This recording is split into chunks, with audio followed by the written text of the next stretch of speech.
This video follows Trilleen in one huge U-turn round the Mull of Kintyre. The best sailing by far was in the Clyde estuary leading up to Glasgow, and I lead off with that. The completists in my following can enjoy what was a bit of a grim bash down to the Mull of Kintyre after we get the fun stuff out of the way. So let's start on New Year's morning 2024 at Campbelltown.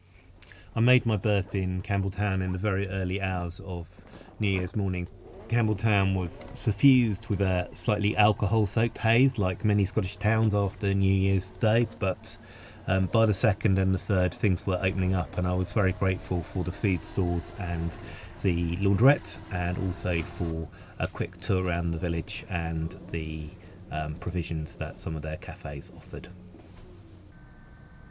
This is part of what makes sailing possible, is passage planning, and I'm just about to sit down with the chart and then with the plotter to think about a 30-mile passage from here in Campbelltown to Lamlash behind Holy Island, which is one of the best anchorages for small boats in the Clyde.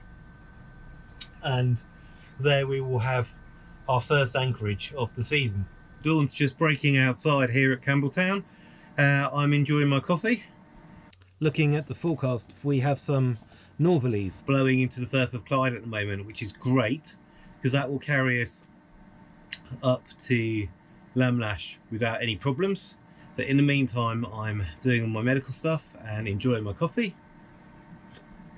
and getting ready to get this boat underway. I may have already mentioned that I've had some problems with cameras on this trip and I didn't manage to get Trilleen coming out of the berth, but it looks much the same as any other instance of Trilleen coming out of the berth. So we motored just outside the harbour down towards the NATO fuel dump, which is once again busy supplying UK ships but also the US fleet in their Arctic protection operations, and then swung the boat into the wind and put the mainsail up and made all sail and headed out towards Dabar Island, which guards the entrance to Campbelltown and is a big point of why it has the protection it does as a harbour. That's us out of Campbelltown. Trilleen is steering herself under wind vane. The wind's a bit shifty, but we're currently doing 5 knots under full sail, and this is the first time I've had the boat under full sail since I got her out of Inverness, which is really nice, and it's definitely the first time this season. Sorry, that's just the wind playing around the headland. Just trying to make sure that she doesn't jar. The wind's coming from there, and on wind vane this is sort of the most difficult course to steer for this boat, where she's not fully running and she's not quite on the wind, but she's doing it. It's just a little bit uncomfortable watching her. I probably should rig a preventer actually. A preventer is a simple provision that runs a line from the end of the boom right up to the front of the boat outside of everything, so that in the case that the boat does jibe, the rig is protected and also my head is protected, which is a bonus. Crossing Kilbrannan Sound, heading towards the south end of Arran. It's a gorgeous day, maybe force 2, very gentle wind, 5 to 7 knots, and it's really pretty. Boat steering herself, it's amazing, and the only yacht out here, and it's an amazing day. It's not even that cold, it's just remarkable. It's such a beautiful estuary, and I'm thinking that if this carries on I might really enjoy this winter. Sailing is an amazing drug. It literally functions as a drug for me and keeps me sane and well, and I don't know quite how to explain what it does, but maybe it's the combination of the smells and the motion and the sound and the feeling of the boat being part of you and you being part of the boat. There's a metaphysical thing about it that does something amazing for me, and couple that with being out in the wild and among the seabirds and the mammals and the amazing sights of the British coast, it is a profound privilege and an amazing thing that is doing so much to keep me well and active in the world. Currently pushing along at about 3.5–4 knots round the southern side of Arran Pladder. The little islet off-flying the south of it is just on my port bow. I'm keeping quite a close eye on it. The boat's steering herself at the moment, and wind shift could mean that we ran up on the island, so we don't want to do that. But it's a really beautiful day out here. It's just such a privilege to be out at this time of year enjoying what is a gorgeous day. The sea's flat, the wind's gentle, sun's out, we're even generating some solar. You know, everything is good really. Trilleen's now only 0.8 of a mile from Lamlash Harbour entrance, so it's time to engage the hated engine, hand the sails and make the boat ready for anchoring. By the time I reached the anchorage it was full dark, and I negotiated my way round the large mooring field into the rather nuggetry area of seabed which is kept for yacht anchoring, and lay to 50 metres of chain in 13 metres of water, waking the next morning to a stunning sunrise and a glorious flat harbour. Glorious though the sunrise was in Lamlash Harbour, there was work to be done. One of the things about operating a boat is that you spend about the same amount of time doing repairs and minor works as you do sailing it. I depend on big splints to get around and to be safe on the boat, and I'm very grateful to the Salisbury Spinal Injuries Unit for making them for me.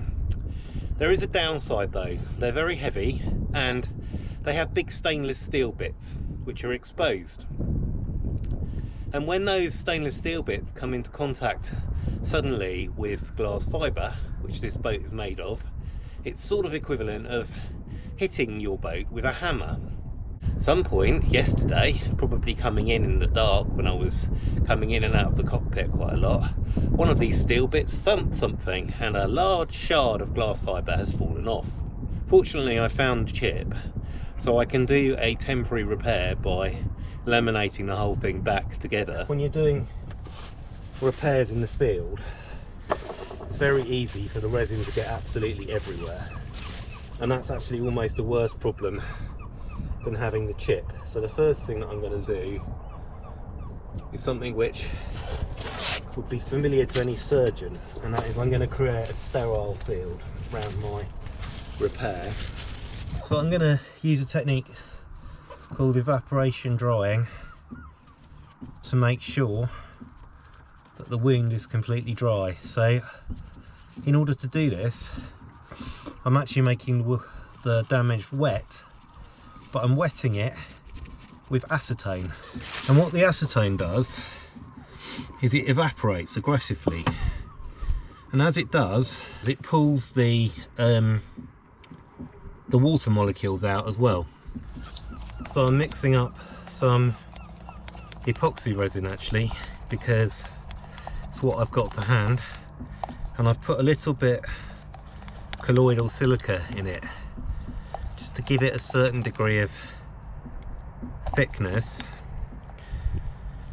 and I've made much more than I need, which is usually what happens when I make resin. Unfortunately the repair seems to be holding, and a few days later it's still looking okay, so we're hoping that we might have got a fix on that job. Among the other things that got done was some whipping on the end of a mooring line that I'd had to cut to get clear of the buoy at Ardminish, and a good clean up through the boat. This boat, maybe it's all old boats, generate dust everywhere. I've never worked out really where it comes from, but it sort of comes and then you have to clean it up, or else you end up in a disastrous mess. It's a very foggy morning and the wind is due to come east. Not maybe for a few hours, but it is due to come east, and so I need to move Trilleen from the anchorage in Lamlash Bay to the anchorage off Holy Island to ensure that we have the best shelter and a decent night's sleep. I want to do it now because the sun's at its highest and tide's at the top.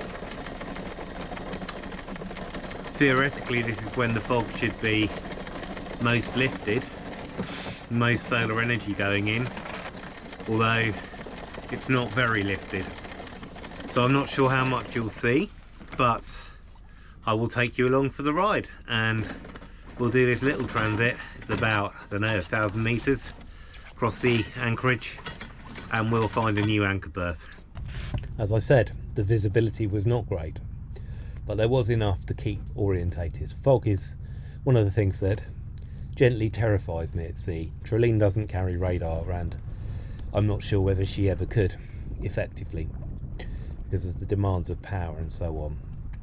Anyway, we were able to negotiate the anchorage and head over towards Holy Island, formerly Christian, now I think Buddhist, and come to a single anchor. That's us re-anchored off the shores of Holy Island. We're quite close in about 13 meters of water.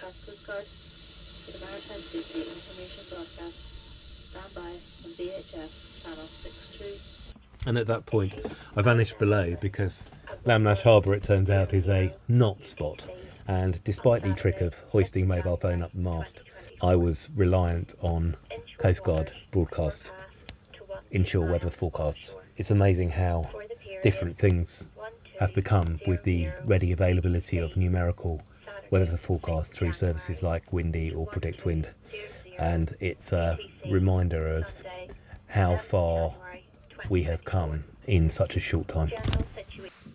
Good morning from Holy Island in Lamlash. We moved anchorage last night over to this one to ensure that we got some shelter from the east wind, which is, even as I speak, just starting to come in.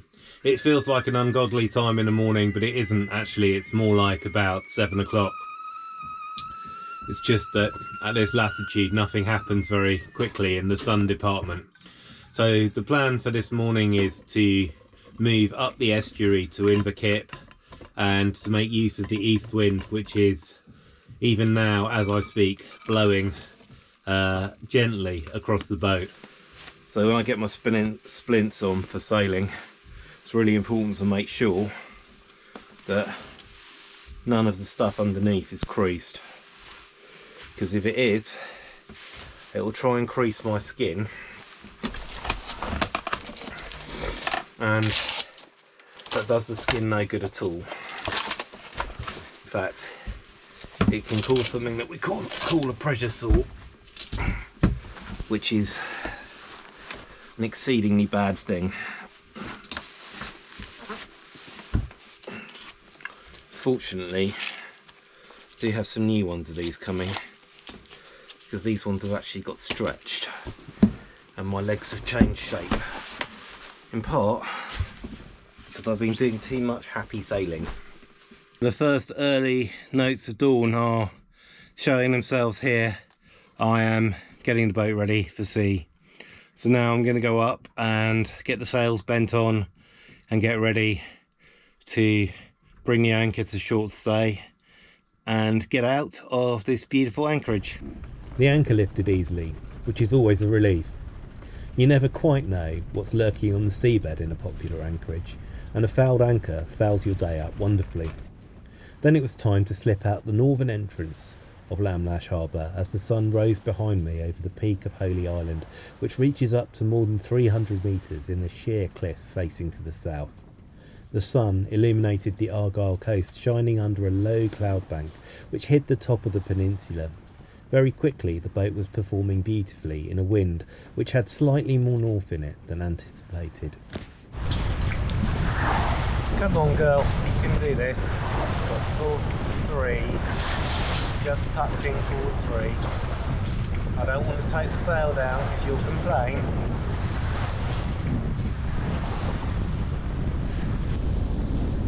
So the wind's come up a little bit and it's starting to turn more easterly, which is what was forecast, which is good. If it comes up any more, I'm going to put a reef in on the main. We're fine, hydrophane steering are no problem. We're just at a point where I'm starting to think might be making more leeway than we need to. Okay, so I think I'm going to pull the reef into the main as I discussed. Trilleen's a very little boat and reefing's done at the mast. Once you've freed the halyard off, it's easy enough to release it until it comes to the mark on the halyard, which indicates that you're nearly there for the first reef.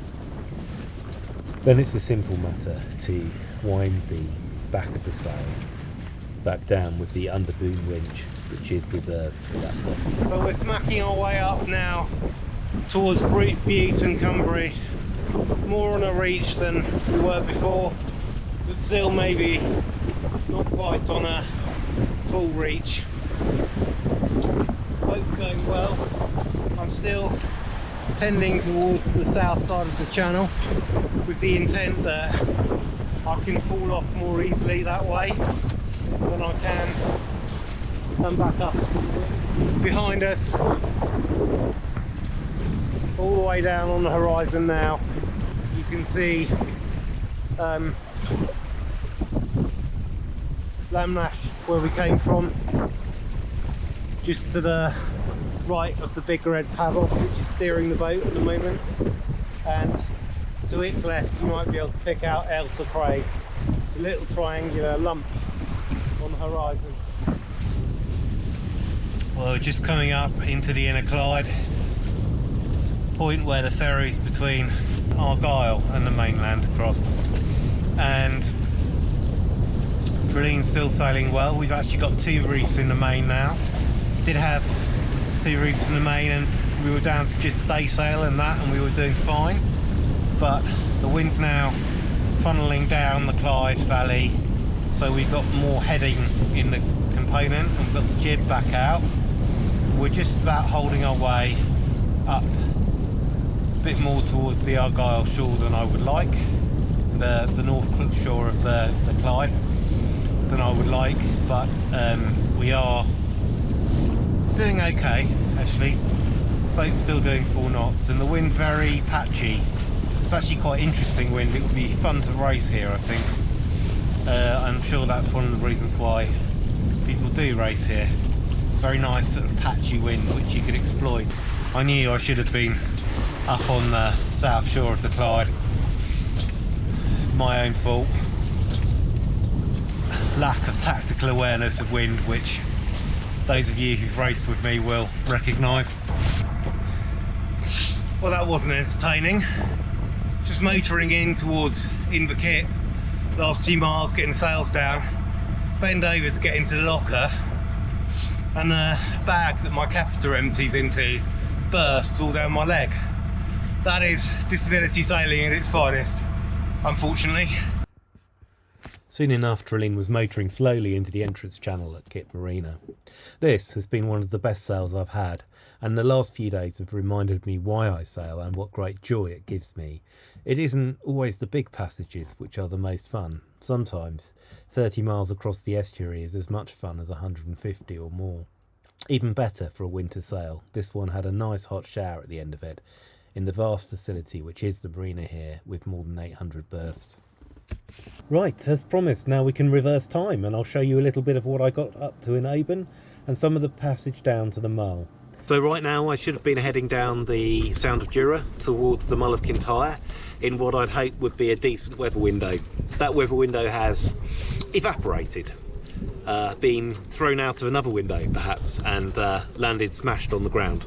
So I'm going to stay here until Christmas, and over Christmas there might be a sort of frostbite window which will allow me to escape down the coast. I also took the opportunity to fix a job which had been waiting since February and which I hadn't been able to get to because of the absence of the mast. One of the things that I had my lovely sailmaker do was to rig another reef onto this mainsail.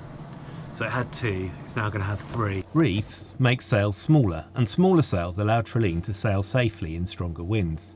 Reefing is a bit like taking a big pleat out of a piece of material and transfers the attachment from the bottom of the sail to a pair of fastenings a bit further up.